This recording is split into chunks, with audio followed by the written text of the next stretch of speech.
You're listening to the micro version of the Savage Lovecast at savage.love. If you're stuck in a relationship quandary, or if you're looking for sexual harmony, well, there's nothing you can't ask on the Savage Lovecast. Hey everybody, Nancy is away this week, I'm away this week, but we have got a full show ready for you. Going to be a short intro though. 3 things I wanted to quickly mention before we get to your questions.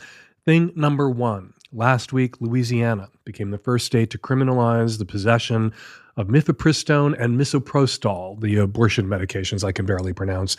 Now, anyone in Louisiana caught with M&Ms without a prescription faces thousands of dollars in fines and up to 5 years in prison. And pregnant women, of course, in Louisiana can't get a prescription because abortion is illegal in that state in all cases, including rape and incest. Pregnant women caught with the drug, or pregnant women who took the drug, are exempt from punishment. They can't be fined or imprisoned because, as the New York Times grimly notes, most abortion bans and restrictions do not punish pregnant women because most voters oppose doing so. So, it's really people who took my advice in Louisiana who are at risk.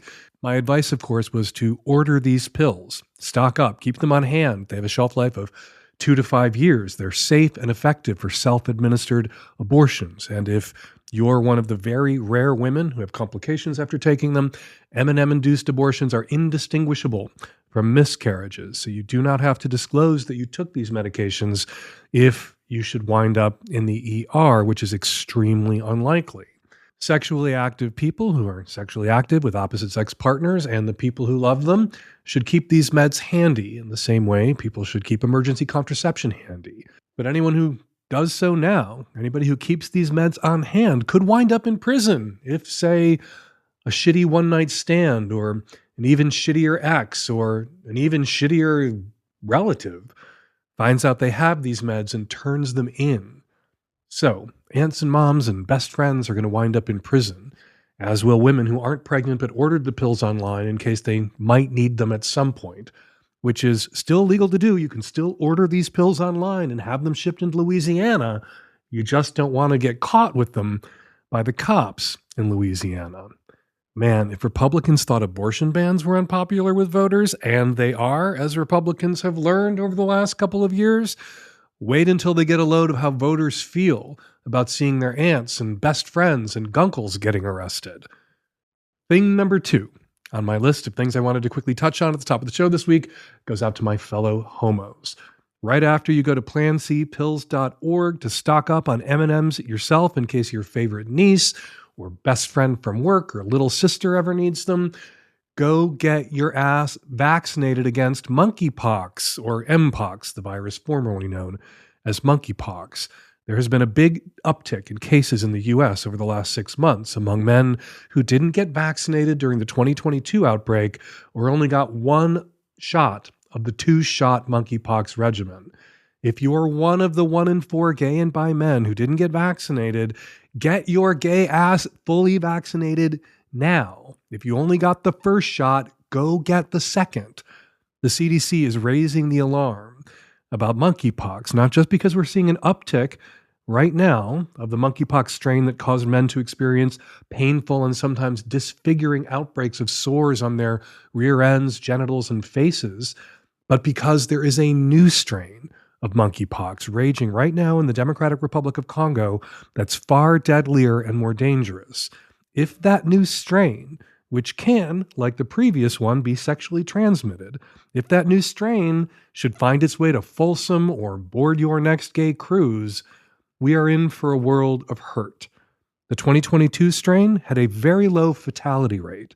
There were 30,000 cases roughly in the United States and 42 deaths in the 12 months after the outbreak began. That's a fatality rate of 0.001%. The new strain everyone is worried about has a fatality rate of 5%. A similarly sized outbreak of the new strain in North America could lead to hundreds or even thousands of deaths. Now, I don't want to be needlessly alarmist. We would probably see a lower death rate here than in the Democratic Republic of Congo if this new strain found its way over. Probably. I mean, we have a shitty but functioning healthcare system. So 5%, probably a worst case scenario. But do we want to fuck around and find out? We do not. We want to fuck around. Yes, we do. And we can fuck around without finding out exactly how lethal this new strain of monkeypox might be if it got here, if everyone who's at risk, gay men, bi men, men who have sex with men who do not identify as gay or bi, went and got vaccinated. All right, quickly. Thing number 3, the Hump 2024 Part 1 Spring Tour wraps up this weekend with shows in Nashville, Minneapolis, and Austin. And for folks who couldn't join us in the theaters for Hump 2024 Part 1, it will be streaming online after June 3rd. For tickets to a screening in any of those 3 cities this weekend, or to get streaming passes after June 3rd, go to humpfilmfest.com. And hey, this is your chance, British Columbians, to see the film government censors in your province didn't want you to see. And Hump 2024 Part 2, which is 25 brand new Hump films, premieres in Portland and Seattle in September before heading out on tour. All right, coming up on the micro, tons of your Qs, lots of my As, and joining me on the Magnum, Dr. Evan Goldstein returns to talk about his new book, his first book, But Seriously, The Definitive Guide to Anal Health, Pleasure, and Everything in Between. I talked to Dr. Goldstein about, of course, anal pleasure and health. I also talked to Dr. Evan Goldstein about how he got into doctoring buttholes in specific. And then Dr. Goldstein sticks around to take a couple of sex questions with me. To hear my interview with Dr. Goldstein, become a Magnum sub now at savage.love. All right, if you're already a Magnum sub, show starts now. If you are not yet a Magnum sub, you got to listen to a few ads, and then we start the show. Dan, oh my God, hi. So here's the deal. I did some sex work in my early 20s, and I am considering getting back into sugar babying now. And I have 2 questions that are kind of related. The first one is, back in the day, I used to use a site called seeking.com. It still exists, but it seems like it is a lot of scammers now. I'm wondering if you or any callers know some good platforms that are a little less scammy. The second question is, I really don't know if this is going to be realistic and possible, but I want to let you know what it is that I am hoping to offer people. I guess basically the things that I'm interested and willing to trade for money are time, attention, flirtation. If there's somebody that is super shy and needs to build their sexual confidence, there's somebody that needs a confidant, I'd be happy to talk to people about kink and even explore some light kink with folks. When it comes to sex, I am genuinely not interested in promising my pussy to anyone for sex. That said, I'm open to it if there's actual chemistry and trust, in addition to the financial exchange. But that one would have to come with time. And truthfully, I could see it being a huge turn on for someone to be spending on me, that in a way that would make me more likely to want to sleep with them. But because of some of my traumatic experiences with sex work as a young person, I'm not trying to recreate a situation where, I feel like I have to put somebody on the back. So, does that sound even vaguely realistic? And if it does, how would you put that in an ad? I don't know what the best platform is for people who are interested in being sugar babies or hiring sugar babies. So I'm going to toss that question out to the listeners. If anybody out there has some idea, has some recommendation, what is the sugar baby platform of the moment where people aren't being creepy and it's not weird? As to your question, all right, so you don't want to have sex, or you don't want the expectation of anybody who might hire you basically as a paid companion. That's kind of what you're offering here, paid companionship.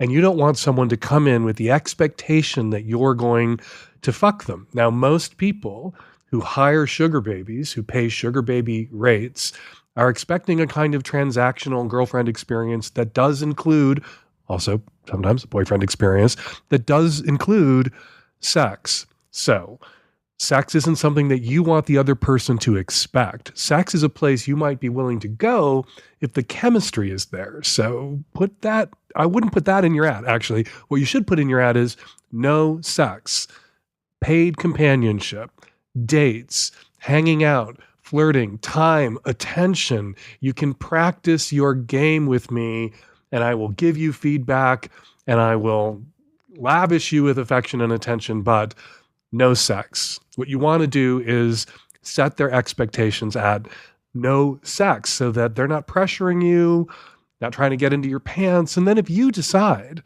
that this person who's paying you is somebody that you might want to fuck, if the chemistry is there, then you can pleasantly surprise them by offering to fuck them. Now, most people who go to sugar baby websites are seeking sex.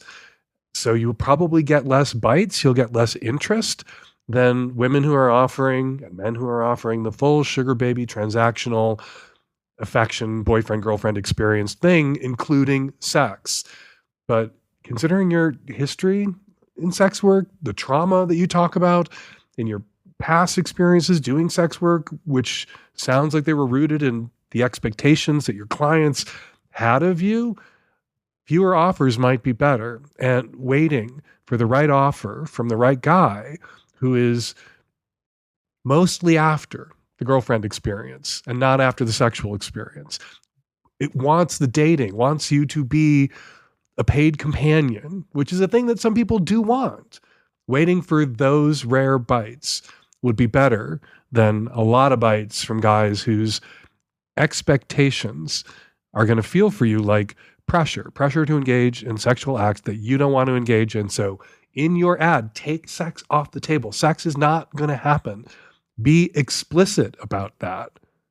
And then again, if you decide to go there, if they're paying you and you're into them, the chemistry is right, maybe part of what piques your sexual interest in them is the fact that they are paying, and that turns you on, and that does turn some people on, and you want to fuck them, you can say so.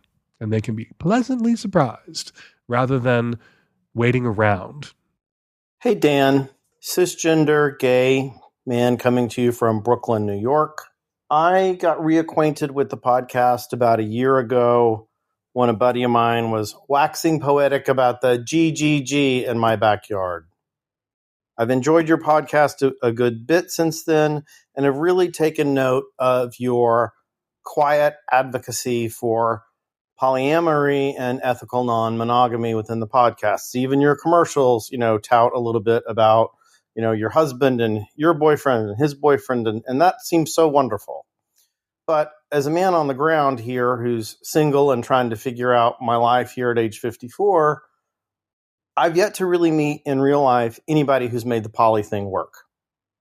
A couple years ago, fell madly in love with a married poly man.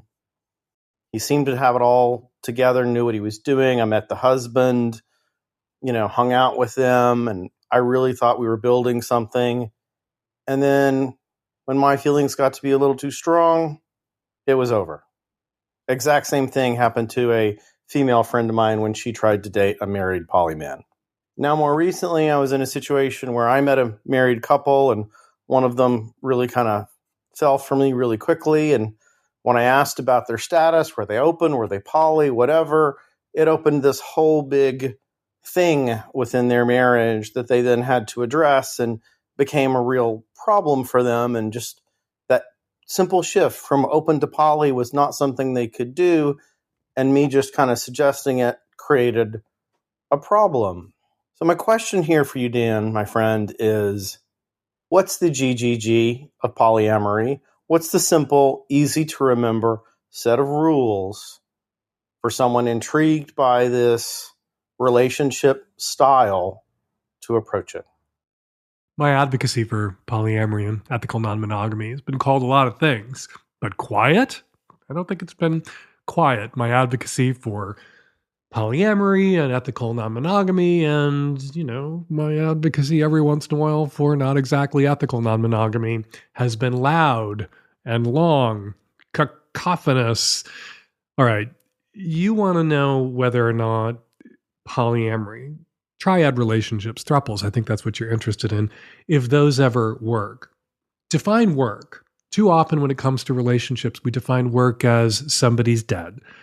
Two people together, married, one dies, the relationship is a success. Two people together, they part, they divorce, they separate. That relationship was a failure. So you were involved with a couple for a while, and you thought you were building something great, and then suddenly it was over. Well, if you got run over by a bus the day before that relationship ended, while you still thought it was working great, you would have gone to your grave thinking that that relationship, quote unquote, worked out because nobody got dumped, because it didn't end with everybody getting out of it alive. It ended because somebody wound up in a box at a funeral home. I think that's a perverse definition of a relationship working out. I think if two or more people are together for a while and they lived and they laughed and they loved and they learned and they grew and then they parted, even if the parting was bumpy, and they can be friends, or even if they can't be friends, and that's not always possible, they remember the relationship fondly. I think that relationship, even if it didn't last until somebody was dead or everybody was dead, I think that relationship worked. Okay, all that said, the shift from open to poly, that can be very bumpy. The shift from monogamous to open can be very bumpy.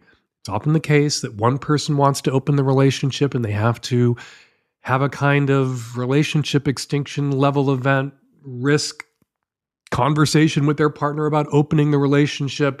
And the partner may agree to open the relationship to save the relationship and agree reluctantly to open the relationship.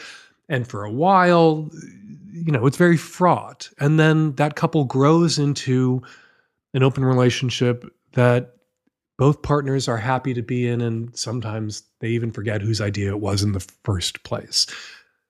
The same basic sort of steps often play out when a couple in an open relationship makes the transition, sometimes rocky, from open to poly. One person has been hooking up regularly with someone else and is catching feelings, or the person that they're with no longer is satisfied, being just, relegated to some meaningless limbo state where they can't have a word like boyfriend attached to them because it's a threat, and yet they function in the life of the person, if they're only dating one half of the couple that they're seeing, as a boyfriend. They want the gong. They want the honorific. They want the OBE. They want boyfriend. And then, just like one person had to go to the other person and broach the subject of openness, one person has to go to the other person that in the primary relationship, the person whose feelings they can't take for granted, who matters to them most in the world, and say to them, hey, so-and-so is more than just a friend with benefits, a piece on the side, a cum dump. So-and-so is my boyfriend. Yeah, and that can get bumpy. And the couple may decide to close the relationship back up. And maybe that's what happened to you. And what does that mean? Does that mean polyamorous relationships never work out? No, not necessarily. But if you're entering into open relationships and hoping to progress to polyamorous relationship where you're 1/3 of the throuple, all right, you may have unrealistic expectations about that difficult transition that you're asking that couple to make. You have the option of seeking out couples who are already open to polyamory, who have some experience with polyamory, and they're out there. But if you're just, dating guys, hooking up with guys, being FWBs for guys who have husbands at home, where sex with others is allowed, but an emotional connection is going to be regarded as a threat, yeah, most of those relationships unlikely to work out. But GGG for polyamory, I would say GGG for polyamory is just like GGG for monogamy. Be good, giving, and game. Be considerate. Be kind. Don't take people for granted. Use your words. It all applies. The other thing I think may be going on here is a certain amount of confirmation bias. When it comes to polyamory, open relationships, if it doesn't work out, everybody goes, oh yeah, those polyamorous, those open relationships, they never work out. And when it comes to monogamy, when the relationship doesn't work out, nobody says, except for me, every once in a while, maybe monogamy was the problem. Maybe opening that relationship could have saved that relationship. When a monogamous relationship doesn't work, when it fails, people fault the individuals involved, if only to say that they weren't right for each other and no one's to blame, but it didn't work out because these two people weren't right for each other. But when a polyamorous relationship, when three people, when that comes to shit, people go, oh yeah, polyamory never works out. If you want to be in a polyamorous relationship, if you want to be some couple's hot third, you might want to examine your investment in that particular kind of confirmation bias where polyamory is concerned, because you're not going to want to carry that bias into any polyamorous relationship that you're in, because it will undermine it. It will sabotage it. Your sex life is important. People don't get that message enough. I've made it my mission in life to deliver that message again and again as loudly as I possibly can in every possible way. Your sex life is important. But if you have erectile dysfunction, you might not be prioritizing getting medication to treat it, and you should, because, say it with me, your sex life is important. With Hims, you can get treated for ED without stepping foot outside your door. Hims is changing men's healthcare by providing access to affordable sexual health treatments from the comfort of your couch. Hims provides access to doctor-trusted ED treatment options, such as chewable hard mints, brand name treatments like Viagra, or generic alternatives for up to 95% cheaper. The process is simple and 100% online. No uncomfortable visits to the doctor's office. Answer a series of questions on their site, and a medical provider will determine the right treatment option for you. If prescribed, your medication ships to you for free. No insurance is needed. If ED is getting you down, it's time you join the hundreds of thousands of trusted Hims subscribers and get treated. Start your free online visit today at hims.com/savage. That's HIMS.com/savage for your personalized ED treatment options. hims.com/savage. Hard mints are chewable compounded products which are not approved by or verified for safety or effectiveness by the FDA. Prescriptions require an online consultation with a healthcare provider who will determine if appropriate. Restrictions apply. See website for details and important safety information. Subscription required. Price varies based on product and subscription plan.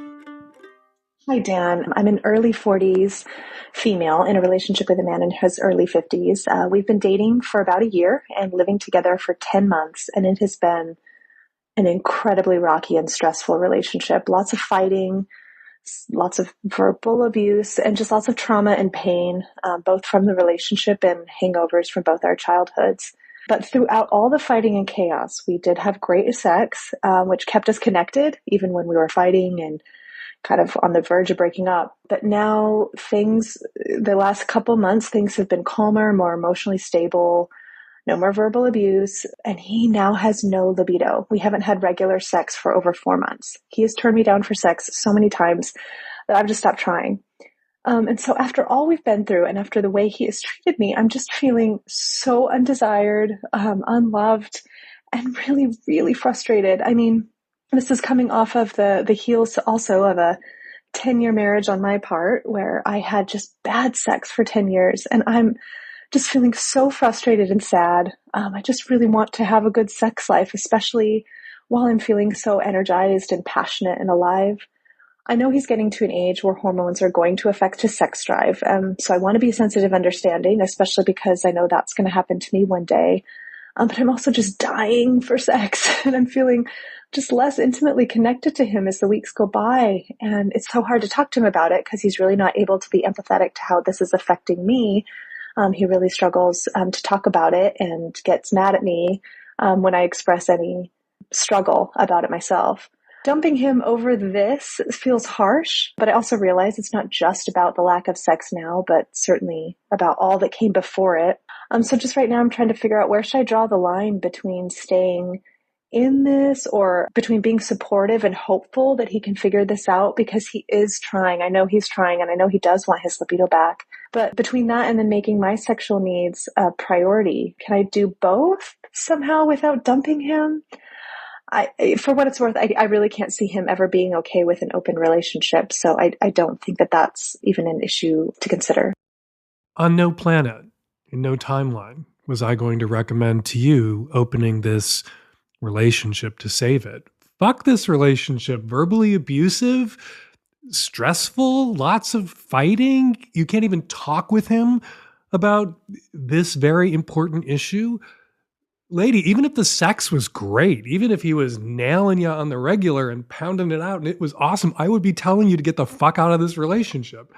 You've been with him for a year. You moved in 10 months ago. That means you moved in after dating this person for 8 weeks, which is a foolish thing to do, as you now know. As I would have told you if you'd called me 10 months and 2 weeks ago, I would have told you not to move in with this person yet, because at 8 weeks or 6 weeks, you barely know someone. I'm not blaming you, not blaming the victim. He's an asshole. He is not a nice person. He has treated you badly, and you should end this relationship. And even if the relationship was low conflict and you still enjoyed each other's company, it is perfectly legitimate to end a sexual and romantic relationship, especially a sexually exclusive one, if the sex isn't there. If you aren't sexually compatible, if you aren't sexually satisfied, you are not obligated to stay because sex is somehow trivial.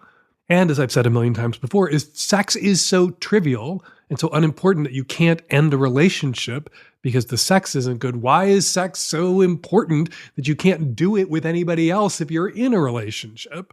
Which is not me advocating to you to try to open this relationship, to get your sexual needs met elsewhere. I want you out of this relationship. It does not sound like a good or fulfilling relationship. You were describing your experiences over the last 10 months since you moved in together, and your voice was trembling. Sounded like you were going to cry. Then you get to sex, also a problem, not the real problem. The real problem is the mistake you made. The real problem is him, that he is not good or kind. And the longer you let prioritizing his feelings, his insecurities over your own desires and your own right to be in a loving relationship with a kind and supportive, if imperfect, partner, the longer you prioritize his feelings, the longer this is going to drag out. Then you're going to get into that sunk cost fallacy corner where, you let it go on for another year and then you're like, well, I can't leave this relationship even though the sex isn't working. And I'm unsatisfied, even though he is an asshole. I can't leave this relationship because I've already invested 2 years in it, and now I'm in my mid-40s. And so, no. End it now. This episode is brought to you by Squarespace. Squarespace makes it easy to create a beautiful website, engage with your audience, and sell your goodies all in one place, all to your liking. You can start a completely personalized website with their new guided design system called Squarespace Blueprint. You'll choose from professionally curated layout and styling options to build a unique online presence from the ground up, tailored to your brand or your business and optimized for every device. Easily launch your website and get discovered fast with integrated, optimized SEO tools so you show up more often to more people and grow the way you want.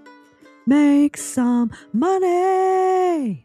Sell exclusive content to your site by adding a paywall to sell memberships or courses, or sell files your customers can download like PDFs, music, or ebooks.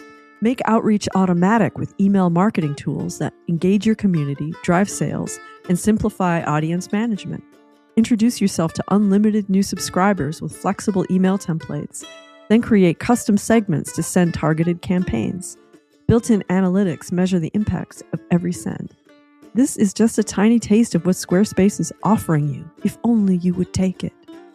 Head on over to squarespace.com for a free trial, and when you're ready to launch, go to squarespace.com/savage to save 10% off your first purchase of a website or domain. That's squarespace.com/savage and use the offer code SAVAGE. Hey, Dan. My situation is that my partner's 11-year-old son, who lives with us 50-50, has been stealing my underwear.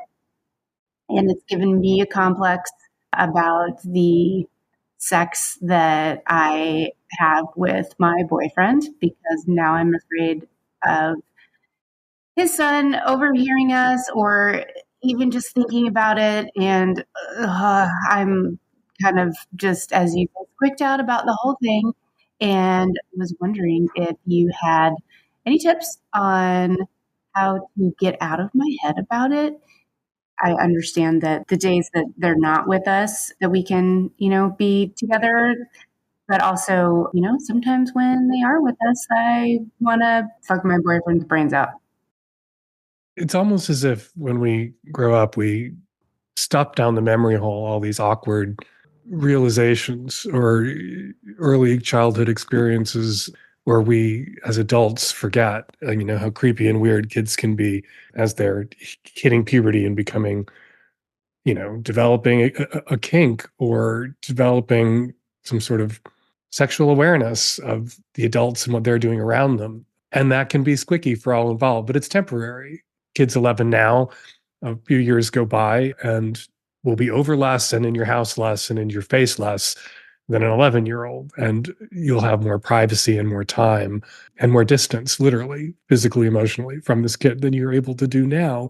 And the fact that this kid is stealing your underwear and violating your privacy and in a kind of bank shot way, making you aware of the fact that this kid is having sexual thoughts that either involve you, either the underwear is symbolic of you, or the underwear is just women's underwear and he's fascinated by it or wants to wear it or wants to touch it. And it's irrelevant that it's yours. You're just the most convenient source.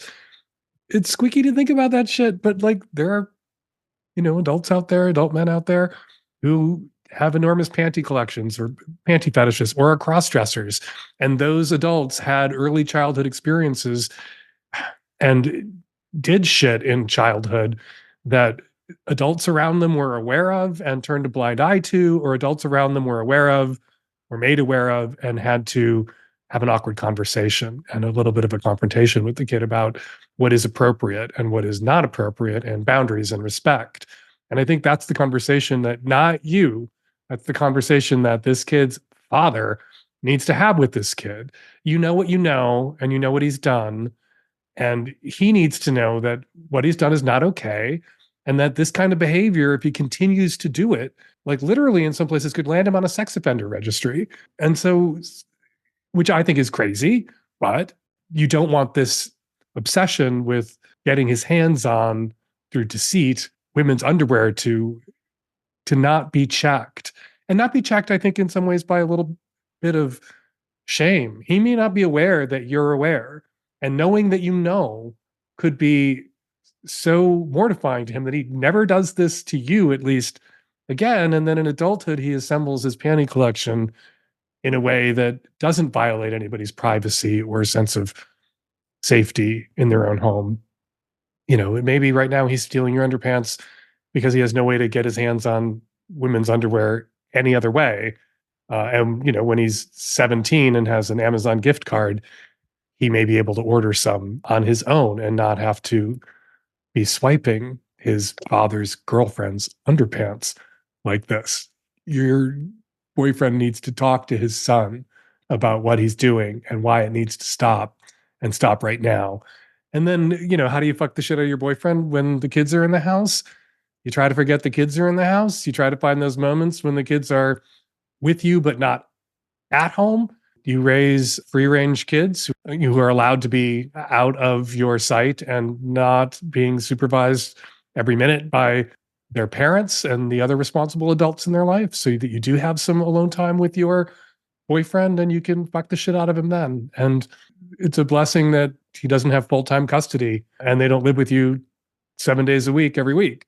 So you have plenty of time to fuck the shit out of your boyfriend. And then some time when they're there where maybe you don't feel like fucking your boyfriend, you don't feel safe fucking your boyfriend, and you can just let the erotic tension build and then fuck the shit out of your boyfriend the minute the kids are gone.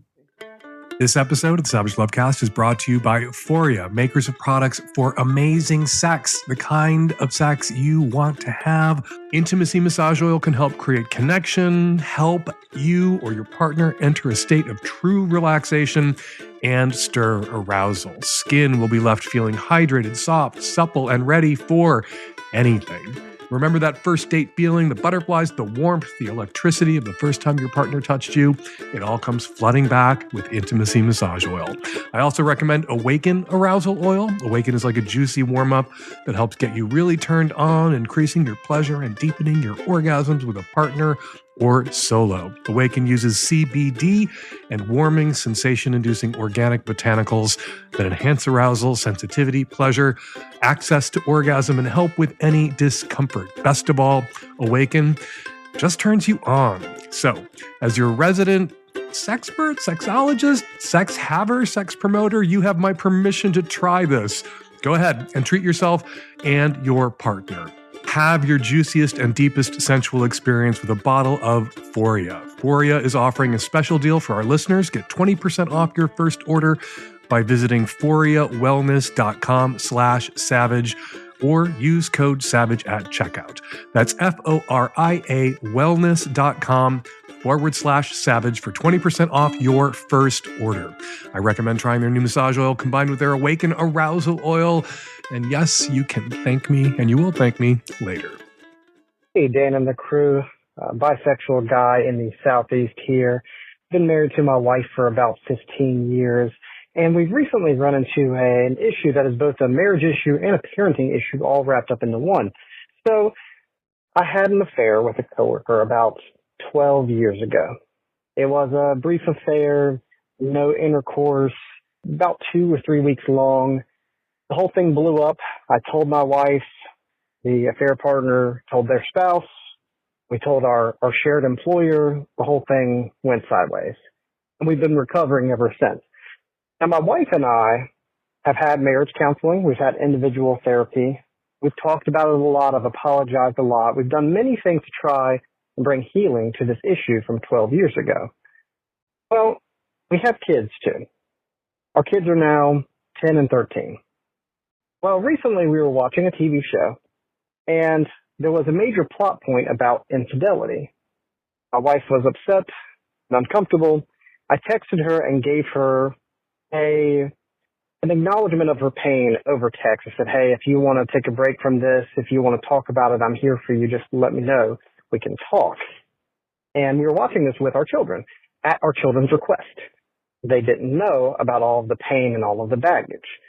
Well, later on, I thought I had handled this right. I thought I'd given her reassurance and comfort discreetly.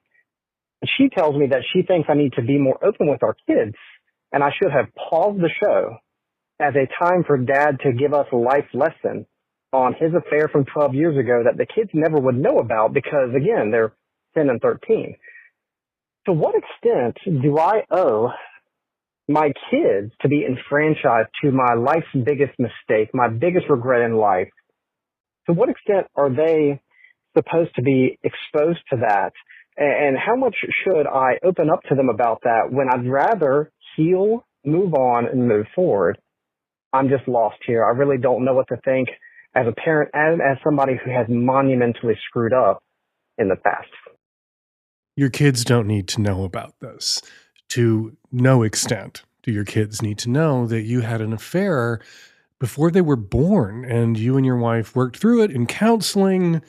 No, you don't need to tell your kids about this, but you're going to have to talk to your kids about this because it seems that your wife wants to talk to your kids about this for reasons I think you might need to unpack back in couples counseling. Again, I would hurry back to couples counseling to discuss and unpack this new issue. I think you did the right thing. You're watching this show, infidelity at your kids' request with your kids. Infidelity comes up. It's a plot point. And at that moment, you discreetly texted your wife to check in to see if she was okay.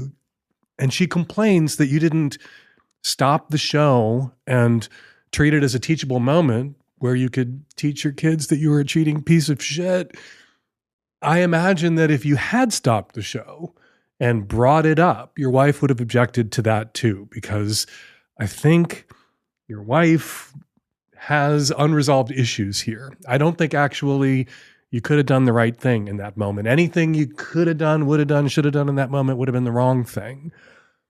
Because what your wife wants is a reason, an excuse to out you to your kids as a cheating piece of shit, to bring your kids into this part of your marriage where your kids don't belong and won't want to be. It's going to complicate their relationship with you in a way that's not just unfair to you, but unfair to them. They're a little too young to understand how complicated adult relationships can be.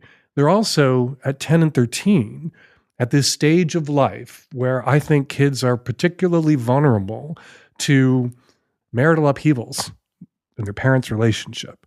And you want your kids to feel secure in their family, in their home life, secure in the solidity of their parents' marriage.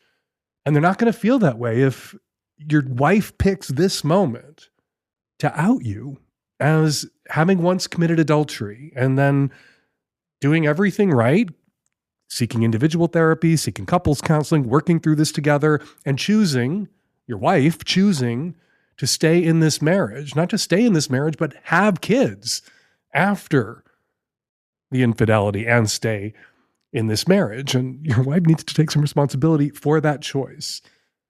And you can't, as the guilty party in the affair, spend the rest of your life in the doghouse. Look, something's up. Something's up with your wife right now. She's having big feelings, and maybe this moment where it seemed that she was going to weaponize your relationship with your kids against you for some reason that is a mystery to me and probably a mystery to you right now is just your wife demanding some attention be paid, and that there were still things you needed to unpack and process with the help of a couples counselor. If your wife decides to tell your kids, that's not something that you're going to be able to control. But at the very least, your wife owes you a couple of conversations with a couples counselor before she tells your kids about the affair that you had before they were born.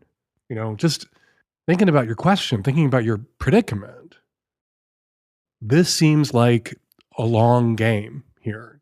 And there's some desire for punishment that your wife still has. She wants to inflict on you now some additional penalty, that the affair that you had not only damaged your relationship with her, but she wants to ensure that you pay an even steeper price. And this affair damages your relationship potentially with your kids because they will see you as the villain in this piece now at 10 and 13.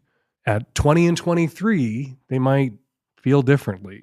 They might see their mom having brought them into this dispute for what it was, which was the weaponization of the kids against one parent by another parent, which is never okay, whether the parents are divorced or still together.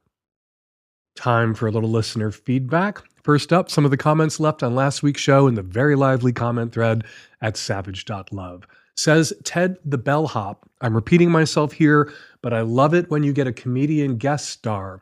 Rachel Feinstein was great. I agree. Rachel was great. Such a great guest. I had so much fun talking with her. And if you liked her on the Lovecast, you're going to want to watch her special up now on Netflix, Big Guy.